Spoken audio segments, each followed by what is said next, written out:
Mtazamaji wa WWK TV, mimi ni Samuel Thomas, na siku ya leo limehitimika kongamano kubwa kabisa, kongamano la WWK ambalo limefanyika katika section ya Magomeni, ambapo kongamano hili limefanyika kwenye kanisa la TAG Manzese hapa katika jiji la Dar es Salaam. Na ikumbuko tu kwamba hili ni jimbo la Ubungo ambalo liko chini ya askofu Dr. Ezekiel Mbwilo, ndiye askofu wa jimbo hili.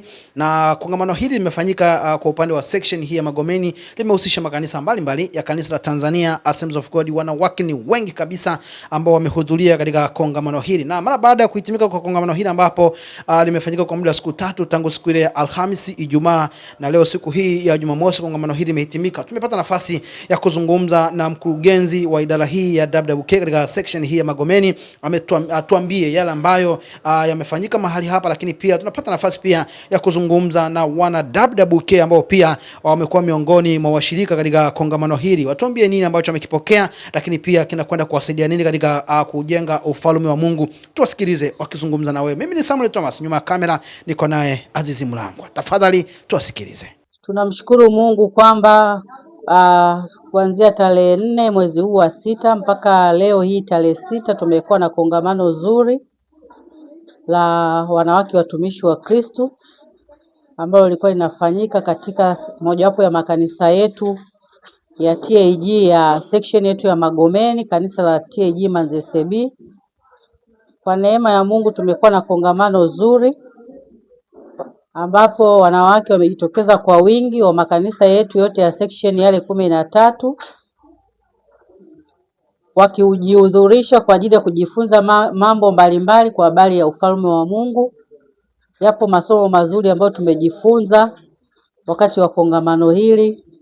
Tumejifunza kwa habari ya kuishi maisha matakatifu, tumejifunza kwa habari ya umisheni, tumejifunza kwa habari ya mambo yanayohusiana na ujuzi wa fedha, lakini ndoa imara ya mwanamke muamini au mwanamke ambaye anamtumikia Mungu.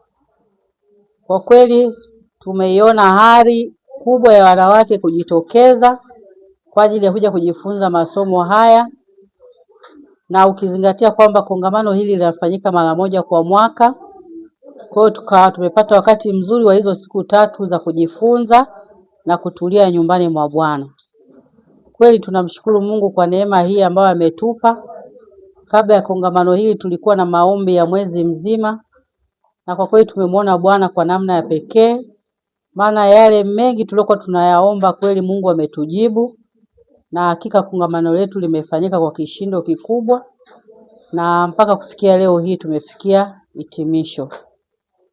Sifa na shukrani tunamrudishia Bwana Mungu wa majeshi ambaye alikuwa pamoja nasi mpaka siku hii ya leo. Wito ni kwamba tuendelee kumtumikia Mungu katika maeneo yetu, lakini panapokuwa na makongamano kama haya basi ni vizuri tujitokeze kwa wingi, maana kama ambavyo nimesema awali kwamba kongamano linafanyika mara moja kwa mwaka, na katika kongamano hili tunakuwa tuna walimu mbalimbali kutoka maeneo mbalimbali wenye masomo ambayo yamkini hatujawahi kujifunza makanisani kwetu.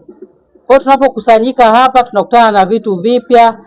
Zaidi ya masomo hayo, yapo mambo mengi ambayo kama mwanamke unaweza kujifunza katika masuala mazima ya uongozi, namna ambavyo unatakiwa kufuata protocol na mambo mengine mengi kuhusiana na uongozi.